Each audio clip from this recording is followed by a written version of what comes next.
This is a fun one. Um, Deutsche Bank has come out and proposed what they say is a privilege tax on remote workers to help offset the cost to pay the workers that have to go into the office.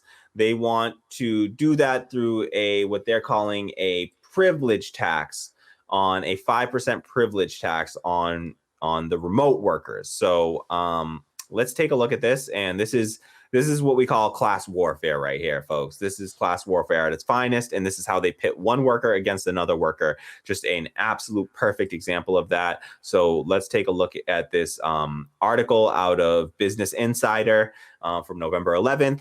It says Deutsche Bank researchers call for a 5% quote privilege tax on people choosing to work from home with the money given to low income staff. Okay. So they say in this article, they talk about and you can see like a mother here working from home with her child. A lot of parents right now having being forced into working from home, of course, to be able to watch their children who are home from school. They say working from home should be taxed to help support people on low incomes who cannot do their jobs remotely, Deutsche Bank said Tuesday. So people choosing to work from home despite their company providing a permanent desk should pay the tax at 5% of their salary.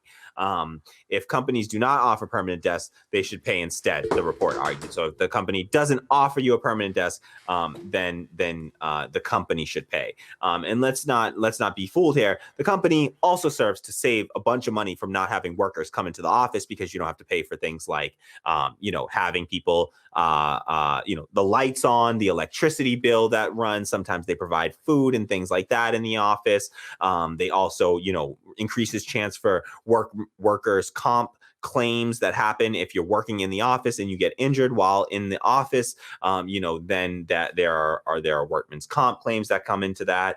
So just reduces those sort of issues. Also, they can extract more work out of their employees because they know that their employees aren't traveling back and forth to work anymore. So a lot of companies use that as an excuse to try to extract more work from their employees. Hey, you don't got to drive in, so maybe you can come in and stay a little, show up 15 minutes earlier, stay 15 minutes later, kind of thing. So they say the tax could raise $49 billion per year. And the bank said an average worker would not be worse off if they pay the tax because they are saving money on travel, food, and clothes by working remotely. So they're saying, oh, well, the worker's not going to be any worse off because, they're saving money on travel, food, and clothes by working remotely. I don't know why they think that you don't need to get dressed every day if you're still going to need to be doing conference calls, things like that. Like you still got to get dressed. So I don't see how it's really saving you money on clothes necessarily. Wait, you still have to eat. Food. You still have to Exactly. eat. You still have food. to eat. I still don't understand because you still got to buy food. What if you made your lunch already every day? It doesn't change a damn thing about how you eat. The only thing it saves on is travel. And yet again, it can also save the company on travel as well, because sometimes companies have to pay for travel anyhow. So, and again, it doesn't talk about how it saves the company money of not having to pay to actually, to have that worker in the office and the electricity that comes along with it and all the other additional, costs that come along with having an employee in the office. Also, just doesn't say about all the other ways we could, tax. Where right now, they're talking about taxing one, potentially low income worker. These remote workers could be people that are making minimum wage remote workers, but we're going to tax those low income workers to pay for other low income workers just because one happens to be able to work remotely. And again, it also just ignores the fact that remote work isn't all great. There's a mental health, impact to working from home. I've worked from home like this. I speak from experience. I was software engineer by profession for about 5 years. I did a ton of working from home. In many of my roles, I worked almost entirely from home or worked large part from home before the pandemic ever hit. So I have a lot of experience working from home, and I can tell you it can become very isolating. It can become it can have a major impact on your mental health.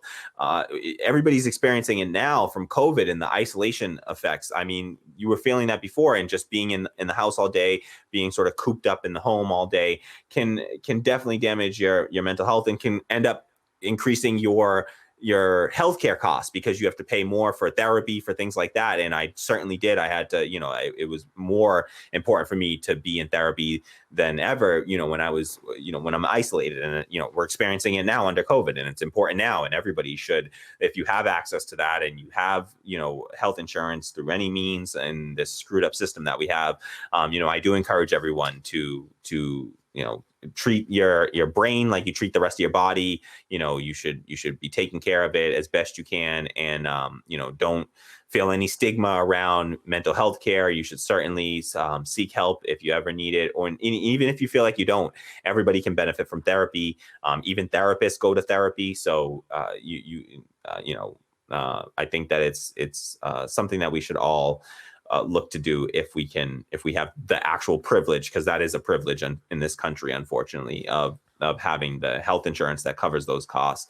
Then please, or you can afford to do so, please get the mental health help that we all need, and don't feel bad about it. I see a therapist typically regularly, a psychiatrist, therapist, and looking for a therapist right now because unfortunately my therapist stopped accepting my health insurance. I'm unemployed right now, technically. And so I use the sort of public option health insurance here in Massachusetts, and even that you can get kicked off of. So they don't have to accept it. That's why we really need to move to a Medicare for all system. This public option that they talk about, we have a public option here in Massachusetts for low income people. If you can't afford anything else, you can get something called Mass Health in Massachusetts, but it's a mess to work with. It just adds one more layer to an already complex health insurance system. There's a whole bunch of hoops you have to jump through to get it. And then you can, not everywhere accepts it. And so when you have a Medicare for all system and you have a monopsony where there's only one buyer like that, then it forces every, doctor's office, every clinic to accept Medicare for all, because that's the only place that you can get the procedures covered from. So they have to accept it, and so you have much better choice of who you can see for your doctor. So this was gross. Them trying to pit one worker against another here, it was so disgusting. When the real answer is like, we could do a transaction tax on Wall Street to pay for this, and that's like that would hit all the Deutsche Bank, and their buddies. And there are tons of ways we can do this. Tax the rich. I think that the other thing that we've somehow made it this far without failing to mention, that is what makes this even more insidious. That makes you guys probably see me over there just stewing over this.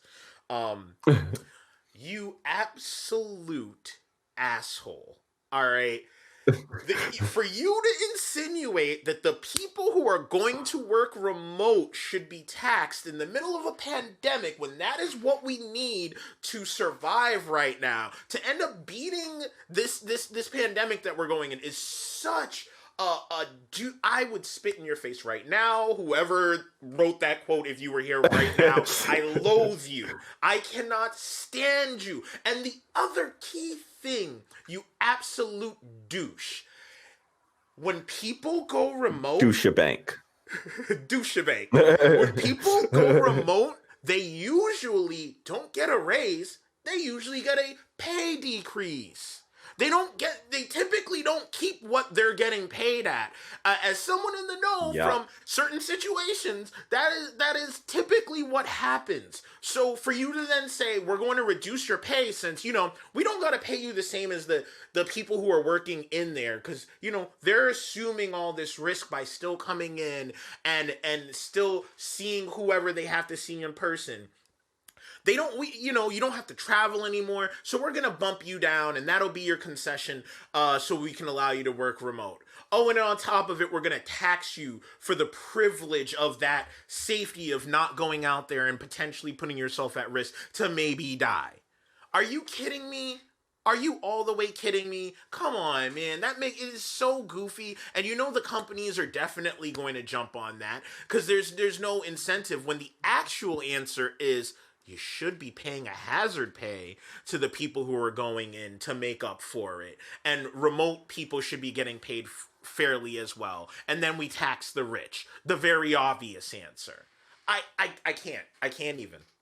You're making my brain leak out of my ears with this preposterous idea.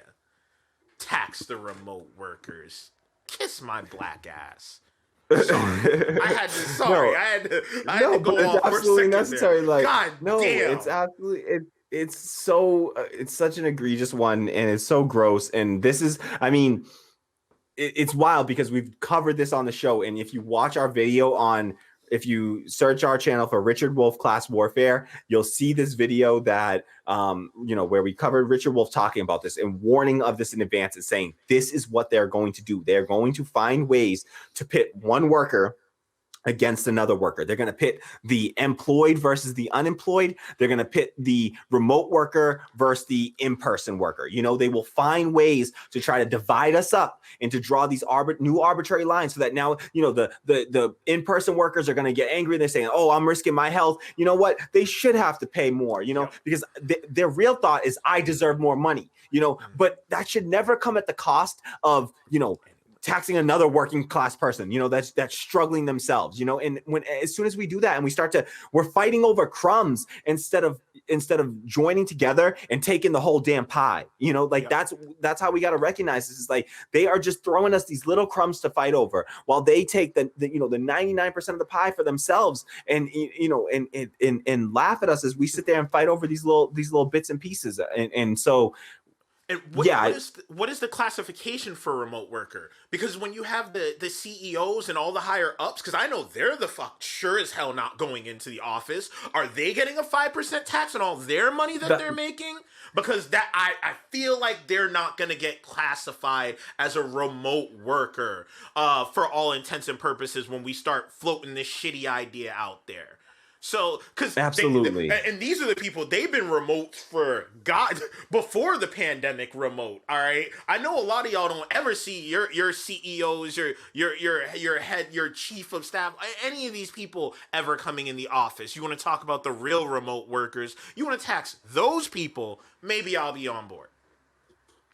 Yeah, absolutely. Like, tax the rich, Yes. do transaction tax, transaction taxes on Wall Street if you want, tax the rich. There are easy ways to get this money. We do not need regressive tax that tax the working class or middle class. Supposedly, we have no middle class, but we don't need to be taxing working class people. Robbing Peter to pay Paul essentially is just not the way we want to do this. We should be standing in solidarity and saying, no, we don't need, and nobody gets less here. We want everybody to get more, because that's what the reality is that we should have looked at the situation and realized we don't need these CEOs and those people were not the essential workers. They weren't the essential workers. It wasn't them, it was the everyday, the people that have to show up every day and work the business, open the stores, run the shops, produce the services and the goods. Those are the people that are, that should be paid more, not that anybody needs to be paid less because they're forced into some situation of, and work, let's be real, is just naturally moving to more remote work. So what they're saying is, let's just offset that and not have to make the capitalist class pay for it. We'll make the working class pay for it. We'll make the employee class pay for it instead of the employer class pay for it. And that's what they're trying to do. They're just trying to offset their costs so that they can still continue to reap their massive, benefits from this and profits from this. And they just want to continue to reap profits from it at a time where we shouldn't be looking at, thinking about profit right now, and should just be thinking about people. How do we get through this pandemic in the safest way possible? It's absolutely the grossest time to be coming out with this, research for a privilege tax on working class people, as if working class people are privileged somehow. It's a privilege to be isolated, shoved out to the margins and isolated even further in an already isolationist system, an alienating system of capitalism. To alienate us even further and to call that a privilege is disgusting. Honestly, this just feels like them saying the quiet part out loud, because not having to go out and being forced to endanger yourself in the middle of a pandemic is a privilege, sadly. Because we don't live in a place, in a country that protects people. We didn't live in a country that paid people to stay home, like all the other places that are safely come out on the other end. So some of us could afford to, and I'm not knocking like the people who had to stay home and with their kids, or I'm not knocking like anyone who had to do it, but it is a privilege that some people did not have. And that is why, as always, the marginalized people, the black and brown folks, are the ones who are dying at the higher rate, you know, because they're the ones least likely to be able to have that privilege to stay home. They have to go out there and work at the supermarket with the funky ass Karen that don't want to put her mask on and want to cough all over them and then bitch them out for so they could sit there and collect their minimum wage. Those are the ones that have to do it. So, like, yeah, I guess it is kind of a privilege to stay home, but I don't think that's how they meant it. Yeah, absolutely. And you know, as much of it's a privilege, you know, it's a privilege to be able to sit on your ass all day and collect the profits of somebody else's labor. That's Yes, the biggest privilege. bro. And that's the people that we have to, you know, focus our attention to, because it's, you know, whichever one you are, if you're a remote worker, you're dealing with a set of stresses. And you know, if you're a remote worker, you're having to now manage, you know, a lot of people managing children while trying to do their job. They're finding out it's not as, you know, as, you know, fun and entertaining and exciting. It's the same thing when they put like foosball tables in these tech companies and act like that's some big, like, you know, oh, we have fun here, and you realize quickly like that's just a distraction, and you're just trying to get work done. And you know, it ends up being like it's not a real benefit. What you really need is like healthcare and, you know, and unemployment and retirement and 401k are the real things that you need. But they just throw you these little scraps and you know, act like that's somehow some great privilege that they're throwing you. And really, it's like it benefits the company in the long run. And it's all for them to just continue to find a way to make profit. They were able to profit through this by making some people remote. And now that they found that they can keep those people remote, they're going to likely continue to keep them remote, because they found in many situations it cuts costs. You know, you don't got to run the electricity, you don't got to run the same kind of, you know, internet services, and you know, again, if you're providing food and all these sorts of things, it ends up cutting costs for the employer as well. And they're happy to try to just you know, put all the burden onto the working class for what should be, you know, a situation where everybody was getting paid more, because you know, and everybody should have been kept whole, and like you said, and given wage replacement programs from the government, so that we could have, you know, in other civilized places, you know, they gave people 80-90% wage replacement in other industrialized nations. And so, sorry, I meant industrialized, not civilized, but because we certainly are not civilized here, but we are industrialized. And you know, they found a way to keep employees whole there, all across the world. But we handled this pandemic so poorly, and we continue to suffer the consequences of that.